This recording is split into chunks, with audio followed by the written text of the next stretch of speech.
উফ, এইবার এমন একটা দাও মারবো না যে কৃষ্ণচন্দ্র কেঁদে কুল পাবে না। কিন্তু সেটা একমাত্র সফল হবে যদি কৃষ্ণনগরের মন্ত্রী আমাদের পাশে থাকে। আরে ও তো মোহর ছাড়া আর কিছুই চেনে না।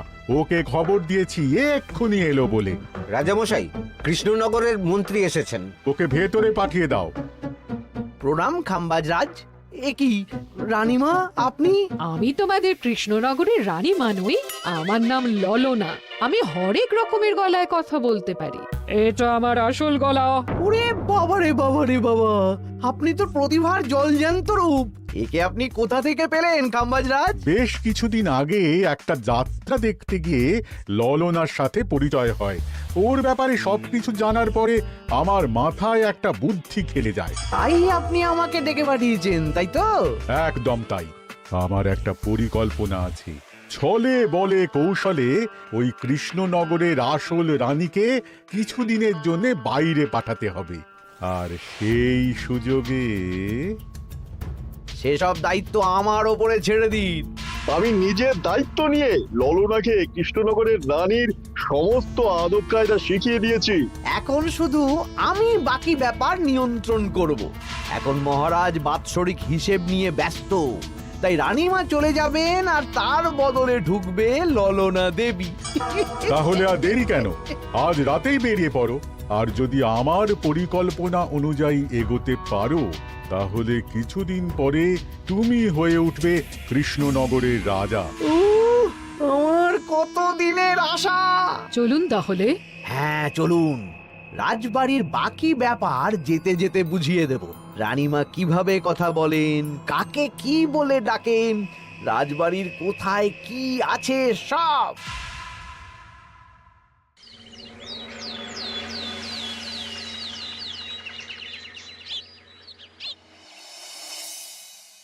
কি গো গিন্নি, জ্বরটা নেমেছে? এই জ্বরটা কমেছে, কিন্তু শরীরটা খুব দুর্বল গো। তুমি পারলে ভাতটা রান্না করে রাজবাড়ি যাও। আমি বেলার দিকে এই কিছু একটা তরকারি করব। না না গিন্নি, তোমাকে এই শরীরে রান্না করতে হবে না। আমি তরকারির সবজি কুটে রাখছি। হ্যাঁ, ওই পুটির মাকে বলে রাখবো, ও এসে রান্না করে দেবে। তাহলে তো ভালোই হয়। জ্বরে একেবারে শরীরটা দুর্বল করে দিয়েছে গো। হ্যাঁ, তুমি বিশ্রাম নাও গিন্নি, আমি রান্নাঘরে যাই। কি গোপাল আজকে এখনো এলো না? ও কোনোদিন সময় এসেছে মহারাজ? ওকে তাড়িয়ে আপনি একটা কাককে রাজসভায় রাখলেও সে সময়ে আসবে। আসলে গোপালের গিন্নির খুব জ্বর, আমি দেখে এসেছি। তাই হয়তো ওর গিন্নির সেবা শুশ্রূষা করতে গিয়ে গোপালের দেরি হচ্ছে। তোমাকে আর গোপালের হয়ে কাসুন্দি গাইতে হবে না। এই তোমরা থামো তো। একটু দেরি হয়ে গেল মহারাজ। আসলে গিন্নির খুব জ্বর, তাই কিছুটা রান্না করে এলাম। আচ্ছা আচ্ছা আচ্ছা, তা এখন তোমার গিন্নির শরীর কেমন আছে? আগের থেকে ভালো আছে মহারাজ, জ্বরটা কমেছে, কিন্তু শরীর খুব দুর্বল। বেশ বেশ, একটু যত্নআত্তি করো। যাই হোক, আজকে সারা বছরের খরচের হিসেব আর আগামী অর্থনৈতিক বছরের প্রকল্প নিয়ে আলোচনা হবে। আলোচনা শুরু করা হোক।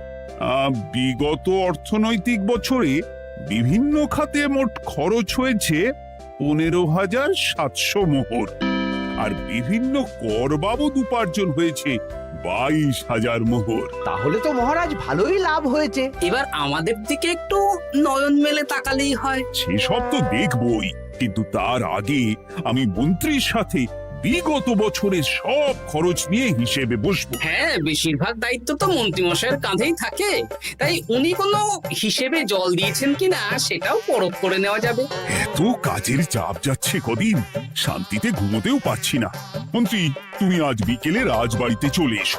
বিগত অর্থনৈতিক বছরের হিসেবগুলো একবার দুজনে বসে মিলিয়ে নেব। আচ্ছা মহারাজ, যা করার তাড়াতাড়ি করে নিতে হবে। এখন দেরি করলেই এই বছরের প্রকল্পগুলো শুরু করতে দেরি হয়ে যাবে। মহারাজের জয় হোক। বলো প্রহরী, তুমি কি কিছু বলবে? মহারাজ, একজন কালো চাদর মুড়ি দেওয়ার লোক এলেন আর আমার হাতে এই চিঠিটা ধরিয়ে দিয়ে চলে গেলেন। এই গরমে চাদর মুড়ি? অদ্ভুত লোকটা। কি রে বাবা? সর্বনাশ! কি হলো? তোমাদের রানীমার জ্যাঠামশাই খুব অসুস্থ, তাই পরিবারের সবার সাথে দেখা করতে চান। ও মা গো, আজ সভা এখানেই শেষ। এইবার শুরু হবে আসল খেলা। কি বলছেন মহারাজ? হ্যাঁ রানী, আমাকে এক্ষুনি জ্যাঠামশাইয়ের কাছে যাওয়ার বন্দোবস্ত করে দিন মহারাজ। কিন্তু রানী, তোমার জ্যাঠামশাইয়ের বাড়ি কৃষ্ণনগর থেকে ঘোড়ার গাড়িতে গেলেও তো 1.5 দিন সময় লেগে যাবে। এদিকে আমার এত কাজের চাপ। আপনি বরং কয়েকদিন পরে আসুন, আমাকে এক্ষুনি যেতে হবে মহারাজ। বেশ বেশ, আমি তোমার যাওয়ার ব্যবস্থা করছি। সাবধানে যেও রানী, আমি 2-3 দিনের মধ্যেই আসছি।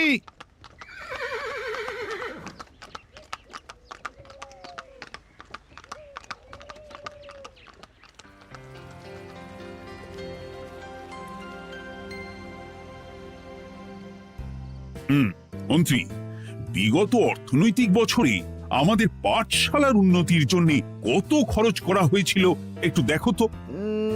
সব মিলিয়ে মোট 150 মোহর মহারাজ। কিন্তু আমার এখানে তো 170 মোহর দেখাচ্ছে। 170 মোহর?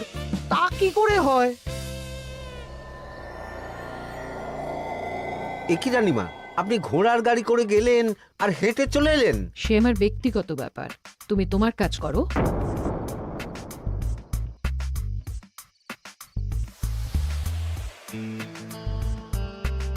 এ কি রানী, তুমি চলে এলে? আমার শরীরটা খুব একটা ভালো লাগছে না মহারাজ, পেটটা কামড়াচ্ছে। তাই সহিসকে বললাম ঘোড়ার গাড়ি নিয়ে জ্যাঠামশাইকে দেখে আসতে, আর আমি বাড়ি চলে এলাম। ও, সহিস এসে খবর দেবে, তারপর আমি আর আপনি দুজনে একসাথে যাব। বেশ বেশ, ঠিক আছে রানী, তুমি বিশ্রাম নাও। বিশ্রাম না, আমি একটু স্নান ঘরে যাব, পেটটা কেমন মোচড় দিচ্ছে। মহারাজ কিছুই বুঝতে পারেনি, মজা জমবে।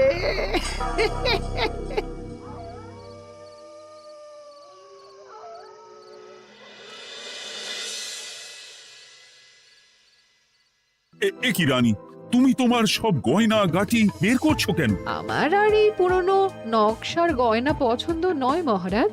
ভাবছি কালকে সকালবেলা এই গয়নাগুলো শ্যাকরাকে দিয়ে শহুরে নকশায় নতুন গয়না বানাবো। কিন্তু এগুলো তো তোমার সবই পছন্দের গয়না। কিন্তু মহারাজ, আমি ভেবে দেখলাম এই গয়নাগুলো সবই বড্ড ভারী গয়না। আমি শহুরে আধুনিক নকশার হালকা গয়না পরবো। এমনিতে জ্যাঠামশাইয়ের শরীরটা ভালো নেই, মনটাও ভালো নেই, ও, পেটটা কেমন মোচড় দিচ্ছে। আমি আরেকবার স্নান ঘরে যাব।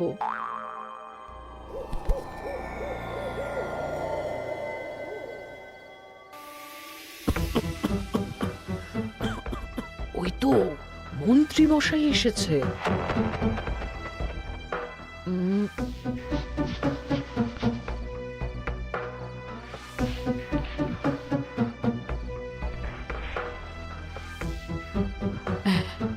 এই রাজ্যে গোপাল আমার শত্রু, কালকে থেকে গোপালকে খাটাবে।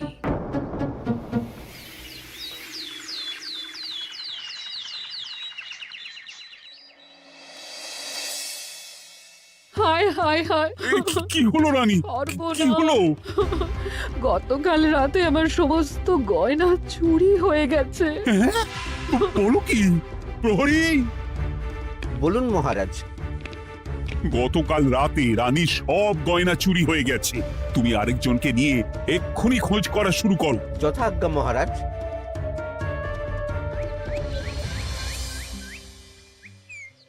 আমার সব গয়না চুরি হয়ে গেল, এবার আমি কি করব?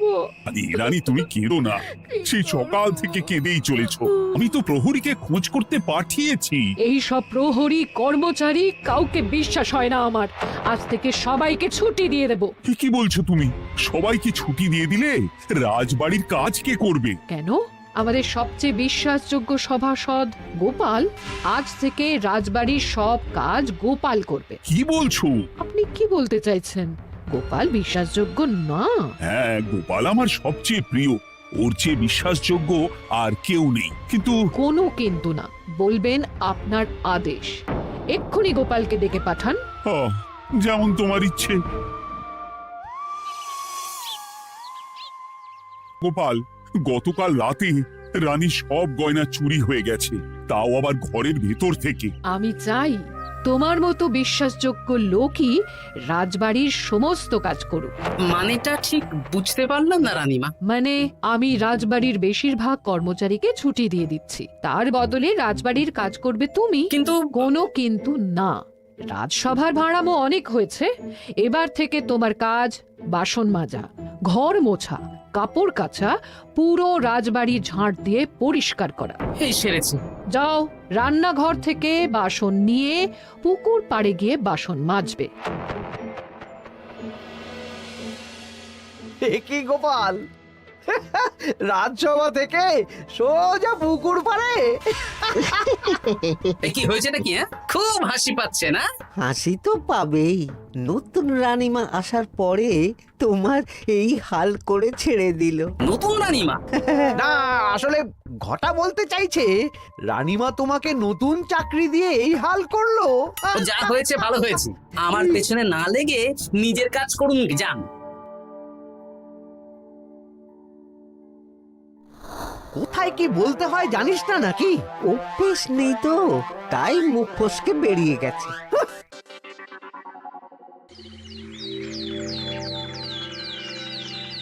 রাজ্যে চোরের উপদ্রব বেড়ে গেছে, তাই আমরা কিভাবে চোরের উপদ্রব কমানো যায় সেই নিয়ে আজকে একটা আলোচনা করব। কিন্তু মহারাজ, রাজসভায় এখনো তো সবাই আসেনি। এই তো এসে গেছি। ওই রাজবাড়ির জামা কাপড় কাচ্ছিলাম। এ কি, গোপাল এখন রাজবাড়ির জামা কাপড় কাচে? হ্যাঁ, সেসব করতে গিয়ে আমার নিজের জামা কাপড়ই ভিজে গেল, তাই বদলে এলাম। মহারাজ, রানীমা ঘোড়ার গাড়ি করে এসেছেন। মানেটা কি? রানী তো রাজবাড়িতেই আছে। কি মহারাজ, আমি প্রহরীদের কাছে শুনলাম আমার মতন দেখতে কেউ রাজবাড়িতে উড়ে এসে জুড়ে বসেছে। মানে তুমি তো আগেই চলে এলে। কি কাণ্ড! এই কে? শুনলাম আমার মতন দেখতে কেউ এসেছে। ও আচ্ছা, আপনি। তা কি চাই আপনার? বোঝো কাণ্ড, একরকম দেখতে একরকম গলা, এ বলে আমি আসল, ও বলে আমি। হায় হায় হায়, আসল নকল বোঝাই দায়। একটা নয়, দুটো রানী। আমার জ্যাঠামশাই একদম সুস্থ। এই মহিলা নিশ্চয়ই ভুয়ো চিঠি দিয়ে নিজের রাজবাড়িতে ঢোকার সুযোগ খুঁজছিল। একদম বাজে কথা বলবেন না। আপনি কে সত্যি করে বলুন। সমস্যা সমস্যা, ঘোর সমস্যা। আমার কোনো পাণ্ডিত্য দিয়ে বুঝতে পারছি না কে আসল আর কে নকল। আমি আসল, বিশ্বাস করুন। আমি তো এই মাত্র এলাম। না, আপনি নকল, আমি আসল। কিভাবে বুঝবো? আমি বলবো মহারাজ, এই যে এই রানী আসল। হ্যাঁ, কিন্তু মন্ত্রীমশাই, আপনি কি করে বুঝলেন? না মানে এই রানীমা তোমার উপরে এত ভরসা করে রাজবাড়ির কাজ করাচ্ছেন, কাউকে বিশ্বাস করেননি, একমাত্র তোমাকে বিশ্বাস করেছেন। এত ভালোবাসা, এত বিশ্বাস কার থাকতে পারে বলো? মানে গোপাল, তুমি রাজবাড়ির কি কাজ করছো? বাসন মাজা, ঘর মোছা, বাগান পরিষ্কার, অনেক কাজ করছি রানীমা। আপনার সব গয়না চুরি হয়ে গেল, তাই কাউকে বিশ্বাস করা যাবে না বলে ওই রানীমা আমাকে কাজে রাখলেন। এই ওই বন্ধ করে একটা উপায় বের করো। বেশ বেশ, আমি ধরে নিচ্ছি দুজনেই আসল। তাই আপনাদের দুজনকে আমি পরীক্ষা নেব, দেখব কে উত্তীর্ণ হন। তাই নাও। আপনারা দুজনেই তো সেনাপতিকে চেনেন, বলুন তো সেনাপতির আসল নাম কি? সনাতন সেন। আচ্ছা, আপনাদের বাপের বাড়ি কোথায়? বিজয়গড়। দূর দূর, গড়গড় করে সবই বলে দিচ্ছে। এভাবে হবে না, অন্য কোনো উপায় ভাবো। বেশ, সেনাপতি তলোয়ার দাও তো। দিচ্ছি। এই নিন, এই তলোয়ার দিয়ে মহারাজকে মেরে ফেলুন। আপনাদের মধ্যে কে মারতে চান বলুন। এসব তুমি কি বলছো গোপাল? মহারাজ আমার পতি পরমেশ্বর, ওনাকে আমি মারতে পারি? আমি স্বপ্নেও ভাবতে পারিনি গোপাল তুমি এই জঘন্য কাজ আমাকে করতে বলবে। আমি নিজের প্রাণের আহুতি দিতে পারি, কিন্তু মহারাজের গায়ে একটা আঁচড়ও দিতে পারবো না। উফ, খাম্বাজরাজ বেছে বেছে এক ধুরন্ধর নারীকে পাঠিয়েছেন, কোনো জবাব নেই। আমি বুঝতে পারছি না মহারাজ, এনাদের হাবভাব, কথাবার্তা, রূপ সবই একরকম। তবে যিনি ঘোড়ার গাড়ি চেপে এখন ফিরলেন, তিনি আসল হলেও হতে পারেন। আমি আসল, বিশ্বাস করুন। বললেই হলো? আসল হলে প্রমাণ করুন। বেশ, আজকে আর মাথায় কিছু আসছে না। আমি কাল আসবো। ততক্ষণ আপনারা দুজনে রাজবাড়ির দুটো ঘরে থাকুন। কি ছকমারিতে পড়লাম রে বাবা।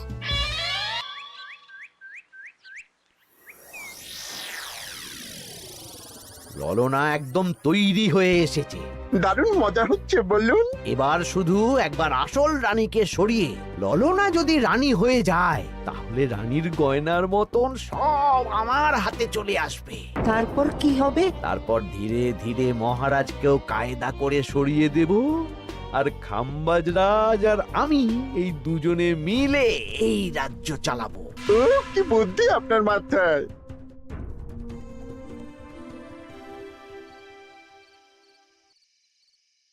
বলছি শোনো না, আমার শাড়িটা একটু ছিঁড়ে গেছে গো।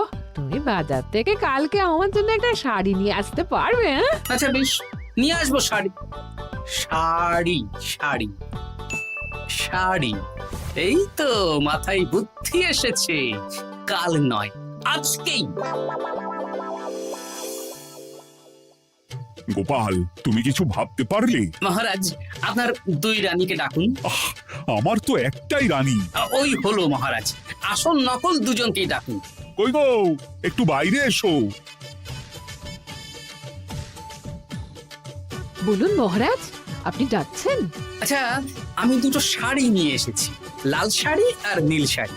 এই দুটোই মন্ত্রপুত শাড়ি, এক সিদ্ধ পুরুষ দিয়েছেন। কে তিনি? না, সেসব এখন বলা যাবে না, তবে এই শাড়ি দুটো একটা একটা করে ওনাদের দিয়ে দিন। এবার আমি এই শাড়ির বিশেষত্ব বলি। হ্যাঁ বলো গোপাল, বলো। আপনারা দুজনেই আজ রাতে এই শাড়িটা পরবেন, সারা রাত পরে থাকবেন। এই শাড়িগুলো 12 হাত মাপের শাড়ি। আগামীকাল সূর্যোদয় হওয়ার পরে যার শাড়ি 4 হাত কমবে সেই হবে আসল রানী। আচ্ছা বেশ, তাহলে তোমরা দুজনেই এই শাড়ি পরে থাক। কাল সকাল সকাল রাজসভা বসবে, তখন তোমাদের শাড়ি গোপালের কাছে জমা দিও। আচ্ছা। আমি যে নকল সেটা বুঝতে দেওয়া যাবে না।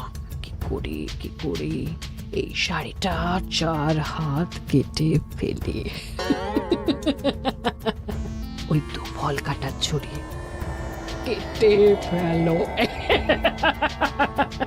কালকে আবার মজা হবে।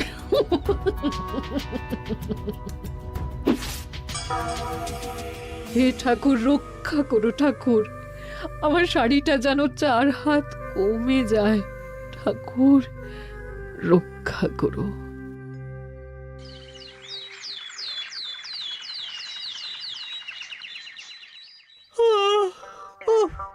এত সকাল সকাল রাজসভা, দূর, ভালো করে ঘুমটাও হলো না। আমি তো ঘুমোইনি, চিন্তায় ঘুমই আসেনি। কই গো, তোমরা এসো।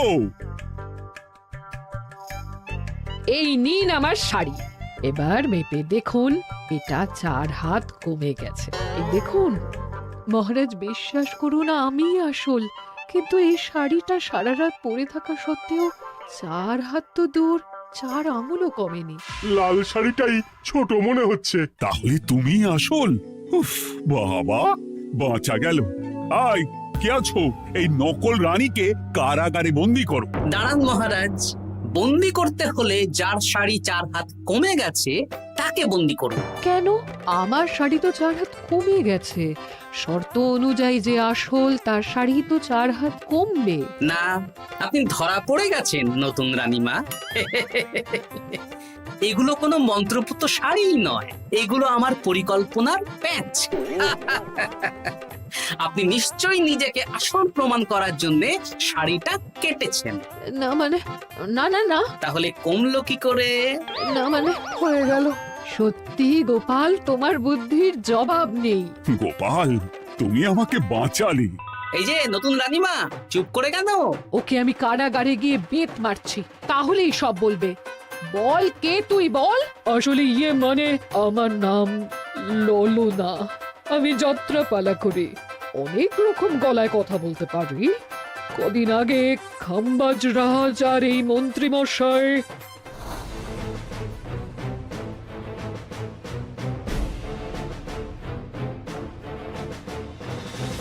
বাহ বাহ বাহ বাহ, এ তো দেখছি ললনার ছলনা।